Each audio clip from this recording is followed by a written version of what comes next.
Hey, everybody. Happy Friday. Hope everybody has some great plans for the weekend. Um, Today, I wanted to get into the relative myth of housing and affordability. And a lot of you are probably going to go, but NYC MAGA guy, housing is unaffordable. What are you talking about? I, I live it. Well, that may be true, but it also depends on where you live. I talked about this in another segment where Breaking Points was talking about housing and affordability, specifically Sagar. Um, and I will just say it like this: the the reason why, the same reason why housing, the same reason why I would say climate change alarmism, uh, people believe that is the same reason why people believe that housing is unaffordable. Because if you're told something over and over and over and over again, and by the way, you live in major cities, you believe it. But it is not the case. The numbers just do not line up. And so, well, I will say I have this unique perspective. I think I have a unique perspective because I was born and raised in Northern Virginia. I grew up in Fairfax and Loudoun counties, and then moved to one of the most expensive cities in the country, which is New York City. I think LA and San Francisco are like pretty close behind it. So I have a perspective on what cost of living is, how it differs between areas, especially now that I live in North Carolina, um, and why I think the people that are promoting the message that housing is unaffordable are living in areas that are unique and distinct, different from the rest of the country. So I wanted to get into just some numbers on some areas to kind of put it in perspective. So the one area I figure I'd start with is New York City. New York City has a median household income of 85K. It's also, that's an average across the five boroughs, but it's much higher in Manhattan. The average selling price for a five-bedroom house is between 2 million and 5 million. There aren't many of those, by the way. There's more townhouses. So like a three-bedroom and up townhouse, you're looking at anywhere between 1.5 and 4 million plus. For a two-bedroom apartment, you're looking at, between 800K to 2 million. That's what I was looking at. I was looking specifically in the Upper East Side. I was looking in Williamsburg, Brooklyn. I was looking in Bushwick.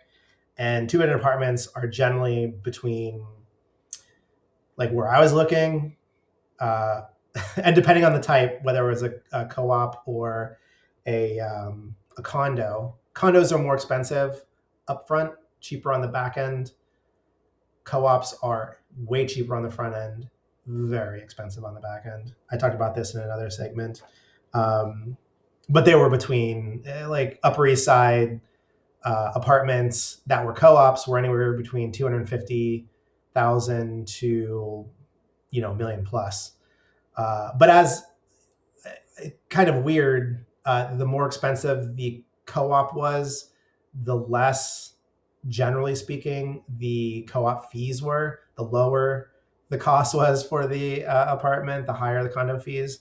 Again, I mentioned this in another segment. But also the average rent in Manhattan is between $4,000 and $7,000 a month. That's very expensive. If you're living in those cities, your view in the bubble of New York City is that, oh my God, housing is unaffordable. I can't possibly go anywhere else and spend less. I'm going to be renting for the rest of my life. San Francisco's median household income is between $130,000 and $136,000 a year. Five-bedroom houses run from between 2 million to 4 million plus. Three-bedroom townhouses run between 1.2 million and 2.5 million plus. A two-bedroom apartment or condo is between 800,000 and 1.8 million. That's a pretty significant gap, but also it depends on where you are in San Francisco. For anybody that's been there, you know. And the average rent is between 3,500 to 6,000 a month. It's among the highest nationally. You have LA, a median household income of $82,000, or 82,000 to $85,000. A 5-bedroom house runs between 1.5 and $3 million plus. A 3-bedroom townhouse runs between 800,000 to 1.5 million. And a 2-bedroom apartment or condo runs between 600,000 to 1 million, again, depending on where you are in LA. And then rent runs between 2,500 to 4,000 plus, depending on where you are. It's obviously much higher in desirable neighborhoods. Next on the list is where I grew up, Northern Virginia, specifically Fairfax and Loudoun County. So the median income in Fairfax County is 150 to 154,000. Loudoun County is 178 to 182,000. They have by far the highest median incomes in the country, or amongst the highest incomes in the country. I grew up in that area. That's where the entire internet infrastructure is. It's also where all the lobbyists that work in DC live. A lot of executives live there. There's a lot of NGOs, people that run NGOs that also live in Northern Virginia. I think that are probably scrambling for cash right now with USAID getting shut down. But at any rate, a 5-bedroom house runs, I saw this personally as I was looking in Northern Virginia to make my mother happy. She was not happy. I'm in North Carolina, but a 5-bedroom house runs between 900,000 to 1.5 million plus. Again, depends on where you are looking. Like if you're looking at McLean or Great Falls, houses are more expensive than they are in, say, like Annandale or Herndon or other areas. At any rate, 3-bedroom townhouses run between 550,000 to 750,000. 2-bedroom apartment, condo or apartment runs between 350,000 to 500,000, a little more affordable. And you definitely see this in like the Herndon, Sterling areas of Fairfax and Loudoun County. And then rent runs between 2,100 to 2,800 per month. If you are in some more desirable areas, it can run between 28 to 3,500. Again, the median income is much higher, so affordability is a bit more. Also, it means that housing is going to be a bit more. I chose a couple other areas just as examples outside of those very expensive areas to kind of compare and contrast. The median household income in Austin, Texas is 85,000 to 95,000. A 5-bedroom house runs between 800,000 to 2 million. A 3-bedroom townhouse runs between 400,000 to 700,000, slightly more affordable. But a 2-bedroom apartment now runs between, on average, 300,000 to 500,000, and rent, on the other hand, is very inexpensive there, $1,800 to $2,200 a month on average for a 2-bedroom apartment to rent. Austin is accelerating as more people are moving from California, like escaping California and other high cost areas, and they're going to places like Austin and Houston, which I'll get to. In other areas, it's driving up the prices in those areas, obviously, supply and demand.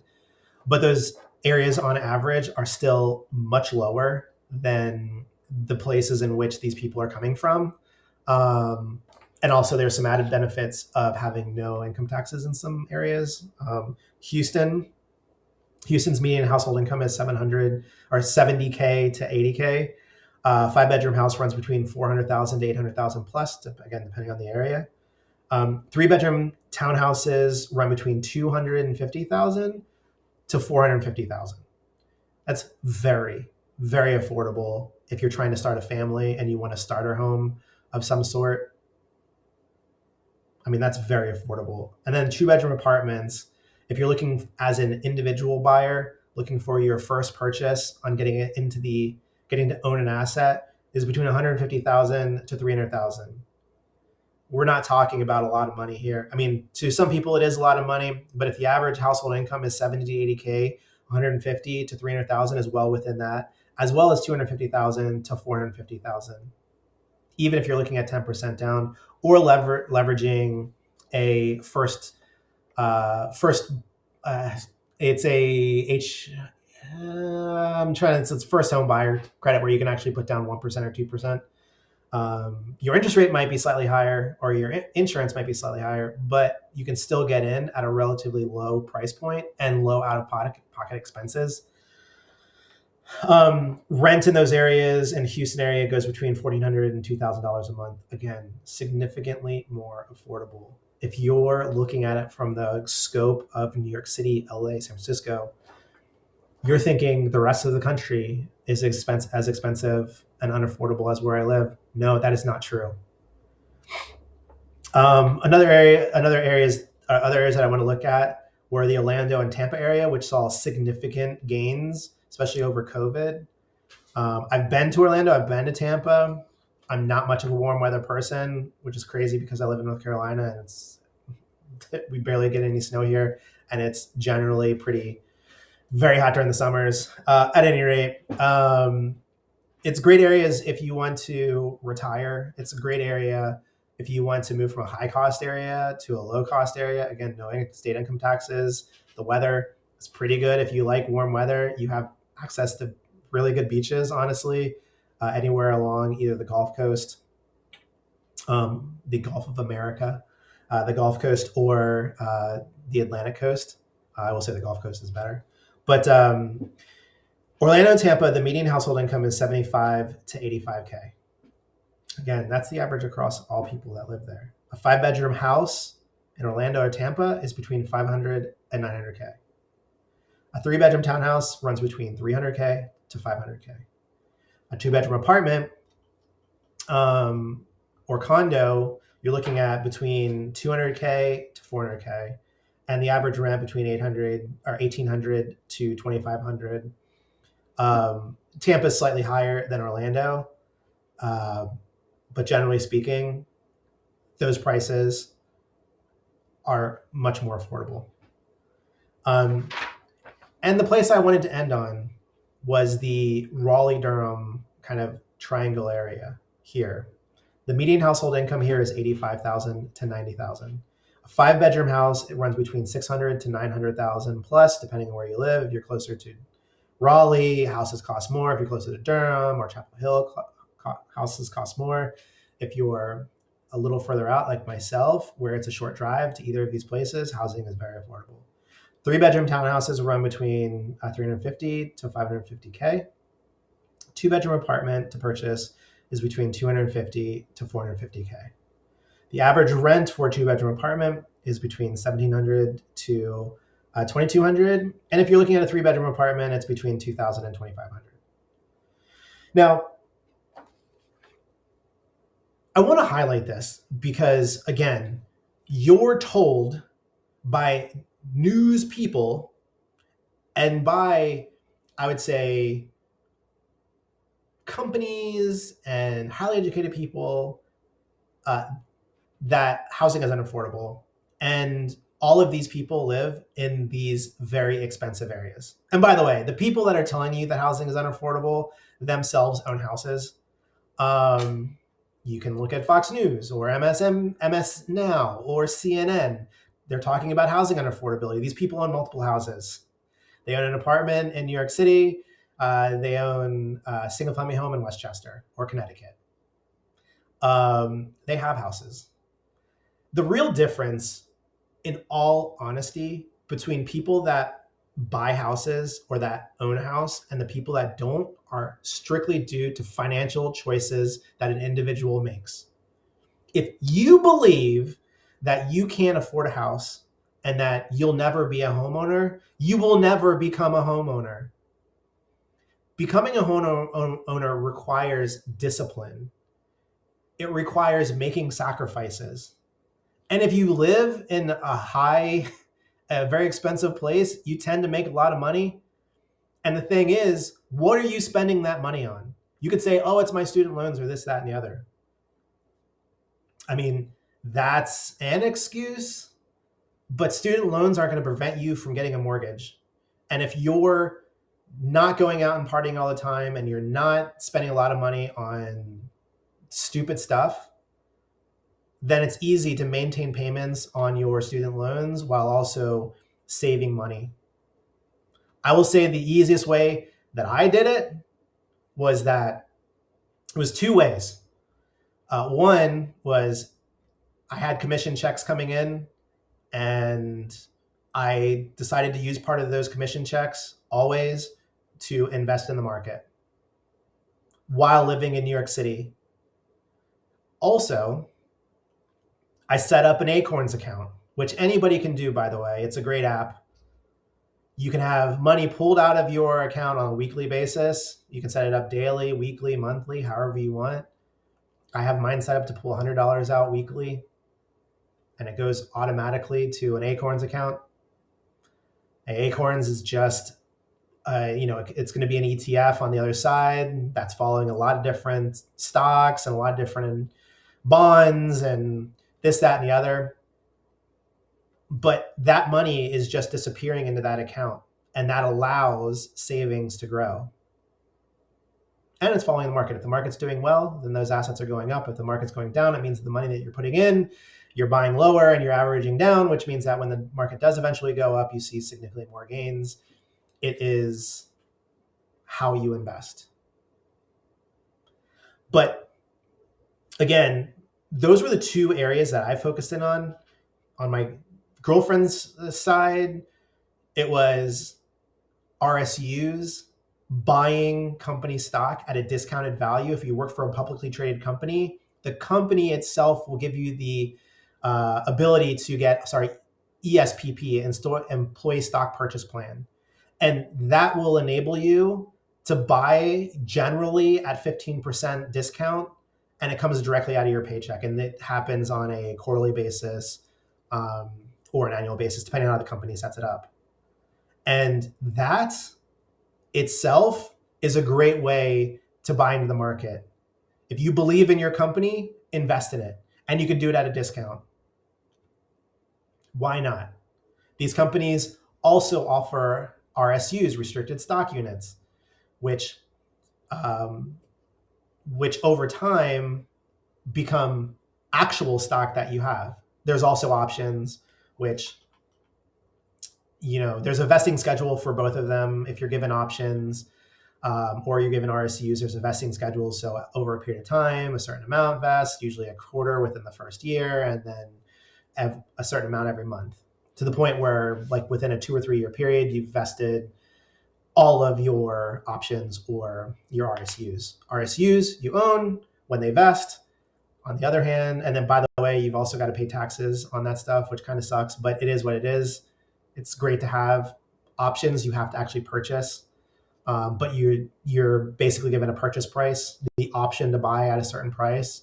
I would highly recommend, if you work for a company that offers any of those, or you're looking for a way to get more money out of the company without having them have to pay you more money, is to ask, instead of asking for a pay increase, ask for RSUs or ask for options. Over time, that stuff will pay off. But again, there's a multitude of ways in which you can park money in other areas that just disappears out of your account and you don't think about it. Next thing you know, you have $10,000 and you have enough to put a down payment on something. The down payment is the hardest thing. Actually getting approved for a mortgage, if you have a steady job and steady employment and your significant other or your whatever, also same situation. It's very easy to buy a house. It's just the down payment and the money to get there is always an issue. And there's a ton of buying programs for first-time homeowners or first-time people that are looking to enter the market to help you out. It's also the mindset of, like, what you want to actually buy. If you're just looking at it from the perspective of, oh, I'm only looking at 5-bedroom houses, I'm, whatever. Like, yeah, they're very expensive. It's also not I did that, but we're also looking at, having kids and doing other things. So I want to be able to grow in this house. And it's also relatively speaking, spending $750,000 on a house versus $1.2 million compared to New York City is night and day. We also had the money, down payment from stocks to be able to put forward, take the tax hit the first year, which is negated, by the way, because of mortgage interest, and buy the house. But to everyone out there, this does not work for everyone. And so, like, what I would say is look at apartments. If you are a single individual, look at buying an apartment. You're going to spend less for that apartment than you would to rent in the same area, generally speaking. And over time, as you're paying on that, you're getting more value out of that property, in which then you can sell it at some later date to then buy something else. But usually what happens is your financial situation changes over time and generally only goes up, which means that instead of paying the same amount for that mortgage when you were making 70K, now you're making 130K, you pay a little bit more towards the mortgage, you pay the house off earlier, or the apartment or whatever. And now you have that asset. You sell it and it's all profit because you paid it off. Now you move into a townhouse. Now you're upwardly mobile. But generally speaking, the idea that housing is unaffordable is uniquely and distinctly a city and surrounding suburbs of major city problem. If you want to leave New York City and go to other areas, like, I would highly recommend it, especially if you want to become a homeowner. If you're in New York and you're making $150,000 to $160,000 or plus a year, like, it's going to be very difficult to become a homeowner there, and to be able to afford not only the home, but then all the other things that come with it. Because, like, in the other video, Sagar is correct that these other things do add up, but they also net out in certain areas. If you're going from New York City to Austin or Florida, you're seeing a 15% raise in your take home because there's no tax on your income, state level. And so while some of these other things you might have to pay for, your income is more, so you can get more out of your income. That's what's lost in, by the way, in the entire assessment of, like, looking and using averages across the country. Because each individual place, while they do have certain costs that are more, there are other things that are allowing you to get more out of your income, which means that these additional costs are negligible at the end of the day. But if you're in a high cost area, let's say you want to move from, say, Florida or Texas to New York City, you're going to be broke for sure. You're going to feel the pain of not having any money because you're going to have gone from a place where maybe you were making 100K or 150K at zero state income tax to taking, let's say you're getting 15K taken out. You're making 100K a year. 15K of that 100K is now going to the state and the city. And now your rent has gone up, or you wanted to buy something, your property taxes are insane because, like, in New York City, you have taxes that maybe you don't live in New York City. Maybe you live in, say, Westchester. So you've got state, county, city, village, all this stuff adds up. And so if you're viewing it from that perspective, you can view it and go, that place is way too expensive. Why would I ever move there? And the people that are in those areas are like, every place is so expensive because I can't afford to live here. No, you can't afford to live there, but you can afford to live everywhere else. And again, I will just leave on this message. Housing is affordable. But in order for you watching this video, if you're saying that housing is unaffordable, you have to make the hard choice of leaving the area in which you're in to go to an area in which you can't afford. That is the tough decision. Honestly, it's a very easy decision.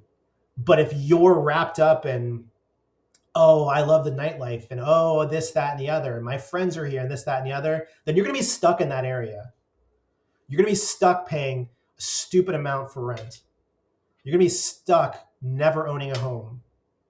If you're a female, you're probably going to be, all you're going to be doing is looking for some dude in finance, which is basically what happens in New York City. Like looking for someone that makes a ton of money so that you can escape. If you are a guy, find a girlfriend and get the F out. I cannot stress that enough. I should have done it years earlier. But I too was caught up in this lifestyle of like, I want to have fun. I want to go out and party and I want to do all this stuff. Like you can still kind of do that stuff. And by the way, it's much cheaper to do that stuff in other areas. It's like half the cost to go out here in downtown Raleigh or Durham or Chapel Hill or wherever. If I want to go see a concert, it's like a quarter of the ticket price, generally speaking, to go see my favorite bands and concerts within like a 30 to 40-minute drive. You could still do all the things. Yes, you will have to separate yourself from your friends. That sucks, but that's just life. And as you move on in life, you find other meanings other things that are more like valuable to you, like owning a house, having kids, living in a good school district. Like these are things that as your mind shifts become more important to you. But again, I will say it. People that live in expensive areas, that own homes, in some cases multiple homes, are telling you that you can't afford the lifestyle that they have. You can. You just can't do it where they are. Get out. Save yourself. On that note, let me know what you think in the comment section below. I'm sure there's going to be a bunch of people that are going to be like, oh my God, like you're so full of it, blah, blah, blah, blah, blah. Sure. Comment section below.